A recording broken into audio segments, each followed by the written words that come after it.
जहाँ मंदिर हैं उन्हें तो मंदिर के रूप में स्वीकार करना ही चाहिए सबको। और मंदिर को मंदिर कहने में बुराई क्या है? यदि आपने मंदिर तोड़ करके कुछ और बनाया है तो ये तो आपकी समझदारी है कि आप उसे वापस करें, कहें कि भाई साहब ये आपका मंदिर था, अब हम आपको दे रहे हैं, आप इसे स्वीकार करें। हम सनातनियों को मिलजुल करके संगठित होकर के रहना चाहिए। जहाँ सुमति तहाँ संपत्ति नाना, जहाँ कुमति तहाँ विपत्ति निदाना। हम संगठित रहेंगे तो क्या बुराई होगी? संगठित रहें, बहुत अच्छा है। तो संगठन में बहुत बड़ी ताकत है। हिंदू को तो नेता बनना ही चाहिए। यदि अच्छे लोग नेता बने तो क्या बुराई है?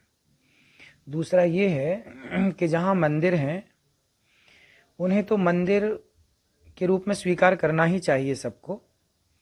और मंदिर को मंदिर कहने में बुराई क्या है? यदि आपने मंदिर तोड़ करके कुछ और बनाया है तो ये तो आपकी समझदारी है कि आप उसे वापस करें, कहें कि भाई साहब ये आपका मंदिर था, अब हम आपको दे रहे हैं, आप इसे स्वीकार करें।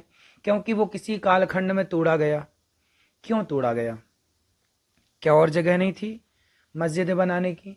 तो मंदिर तोड़ के ही क्यों बनाना है? आज कोई मस्जिद तोड़ के मंदिर बनाए तो हम ही कहेंगे कि गलत है। हम किसी मस्जिद को तोड़ करके मंदिर नहीं बनाना चाहते, लेकिन यदि मंदिरों को तोड़ के मस्जिदें बनाई गई हैं तो मंदिर की वापसी होनी चाहिए, यही धर्म है। जिस तरीके से महाराज जी अब चल रहा है कि मंदिर निकल रहे हैं, उन्होंने इसको लेकर भी चिंता जताई है और कहा है कि ऐसा नहीं होना चाहिए। हमारा मेन मंदिर राम मंदिर को लेकर के सभी मंदिर मैन हैं, सभी मंदिर मैन हैं। और सभी मंदिरों में यदि सनातन के अवशेष हैं तो मतलब तोड़ा ही गया है ना मंदिर, बड़ा हो या छोटा हो। बात धर्म की है कि भाई धर्म क्या आपको मंदिर तोड़ करके कुछ और बनाने की इजाजत देता है? तो भाई जब आज मिल रहे हैं तो उन्हें मंदिर के रूप में स्वीकार करना, यही धर्म है। महाराज जी, बांग्लादेश में भी अभी कल 3 मंदिरों को तोड़ा गया है और साथ ही अब तक 2200 मुकदमे जो हैं वो हिंदुओं के खिलाफ हुए हैं। इस पर क्या कह रहे हैं?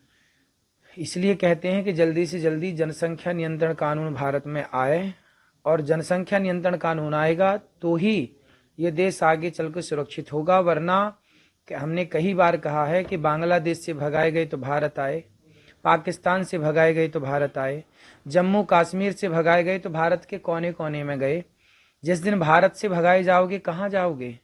इसलिए जनसंख्या नियंत्रण बहुत आवश्यक है और इस पर सरकार को बहुत ध्यान देना चाहिए।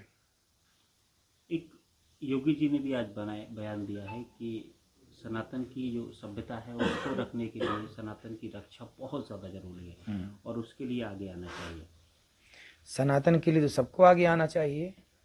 सनातन के लिए तो हम सनातनियों को मिलजुल करके संगठित होकर के रहना चाहिए। जहाँ सुमति तहाँ संपत्ति नाना, जहाँ कुमति तहाँ विपत्ति निदाना।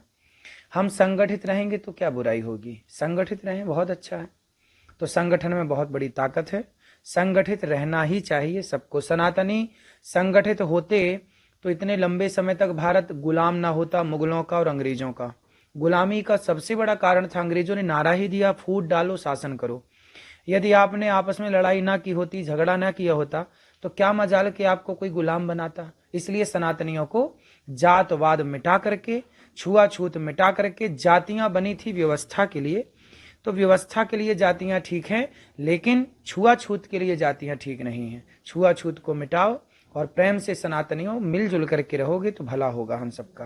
एक लास्ट क्वेश्चन महाराज जी, जिस तरीके से मंदिरों का अब चल रहा है और सनातन के लिए आपको क्या कहना है? देखो, सबसे बड़ी बात है कि हम अपने मन को ही मंदिर बनाएं और अपने राष्ट्र को, हमारा देश सनातन है, प्राचीन है। सनातन धर्म ही इस देश की जान है और शान है।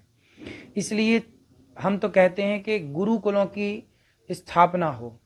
यदि भारत को बढ़िया विकसित देखना चाहते हैं तो राम के जमाने में, कृष्ण के जमाने में भारत इतना विकसित था कि उड़ने वाले विमान उस दौरान थे। आज की जो विकास, आज का जो विकास है, इससे कई गुना विकसित राम के और कृष्ण के जमाने में यह देश था। वो क्यों था? क्योंकि उस जमाने में गुरुकुल थे। गुरुकुल थे और गुरुकुलों में हमारे ऋषि मुनि जो रिसर्च करके विद्या अर्जित करते थे, वो रिसर्च की हुई विद्या को बच्चों तक पहुंचाते थे और विद्या का कोई शुल्क नहीं था। इसलिए भारत तब कैसा था? तब विश्वगुरु था। जब से स्कूल आए तो विश्वगुरु पता नहीं कहाँ चला गया।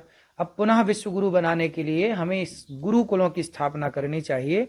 हम उस गुरुकुल में सारे विषय पढ़ाएं, सारी भाषाएं पढ़ाएं, पर मूल रूप से अपने वैदिक सिद्धांत को पढ़ाएं। न्यूज नेशन अब व्हाट्सएप पर खबरों के ताजा अपडेट के लिए न्यूज नेशन के इस QR कोड को स्कैन करें।